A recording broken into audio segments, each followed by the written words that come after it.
Juge chapitre 12. Salut, moi je m'appelle Lydia et aujourd'hui je vais lire un peu plus de la Bible en essayant de lire la Bible entière, chapitre après chapitre, jour par jour, jusqu'à la fin.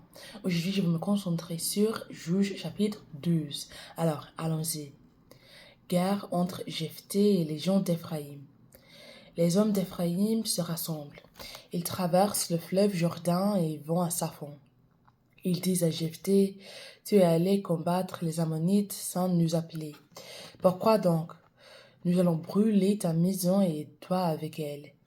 Jephthé leur répond, mon peuple et moi, nous avons eu de graves difficultés avec les Ammonites. Je vous ai appelé, mais vous n'êtes pas venus à mon secours.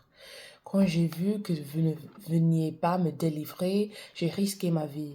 Je suis allé attaquer les Ammonites et le Seigneur les a livrés en mon pouvoir. Et maintenant, vous venez me faire la guerre. Pourquoi donc? Jephthé rassemble tous les hommes de Galad. Il attaque les Éphraïmites et il est victorieux.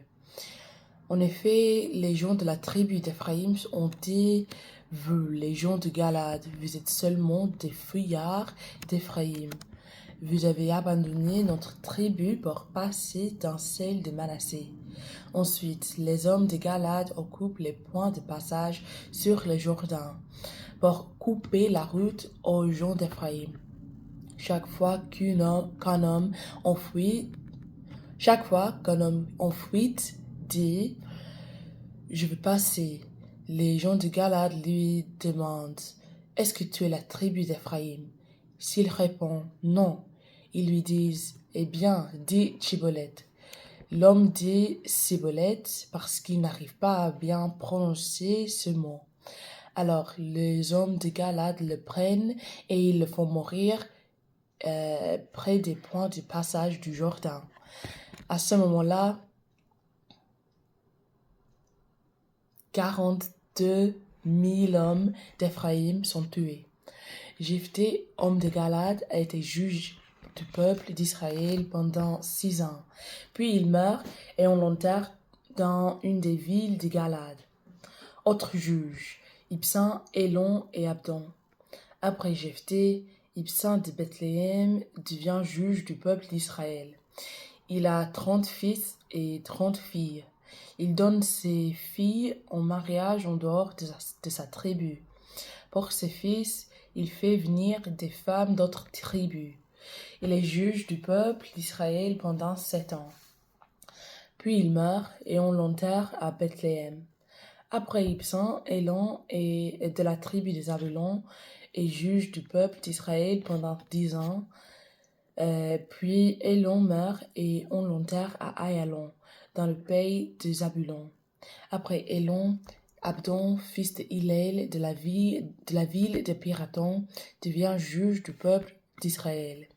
Il a 40 fils et 30 petits-fils qui se déplacent sur 70 ânes. Abdon est juge du peuple d'Israël pendant 8 ans. Ensuite, il meurt et on l'enterre à Pirathon, dans le pays d'Éphraïm, sur la montagne des Amalekites. Alors, merci de m'avoir écouté aujourd'hui et de lire la Bible avec moi, et aussi de supporter mon accent, ma prononciation, ma vitesse et mes erreurs. De toute façon, que Dieu vous bénisse beaucoup aujourd'hui et demain, et j'espère vous voir demain. Aussi, si vous voulez regarder ces vidéos en bon ordre, il y a des playlists sur ma chaîne YouTube qui est liée de ma bio TikTok. Là-bas, il y a des playlists dédiées à chaque livre biblique que j'ai lu depuis les livres de Jacques, depuis l'épître de Jacques, jusqu'à Lévitique et aussi depuis les livres de Josué jusqu'ici on juge. Je vais revenir à lire tout le livre de Deutéronome mais aussi de Nombre, mais pas maintenant, pas hier, pas la semaine prochaine, mais à l'avenir. Oui, je le ferai. J'ai des playlists en 3 langues, en anglais qui est ma langue maternelle et en français et en espagnol qui sont 2 langues que j'ai apprises pendant l'école il y a quelques années et que je ne veux pas oublier. Alors, soyez patient avec moi si vous les pouvez parler couramment parce que c'est mon but, mais j'y suis pas maintenant. Alors, merci et à demain, à plus, bye!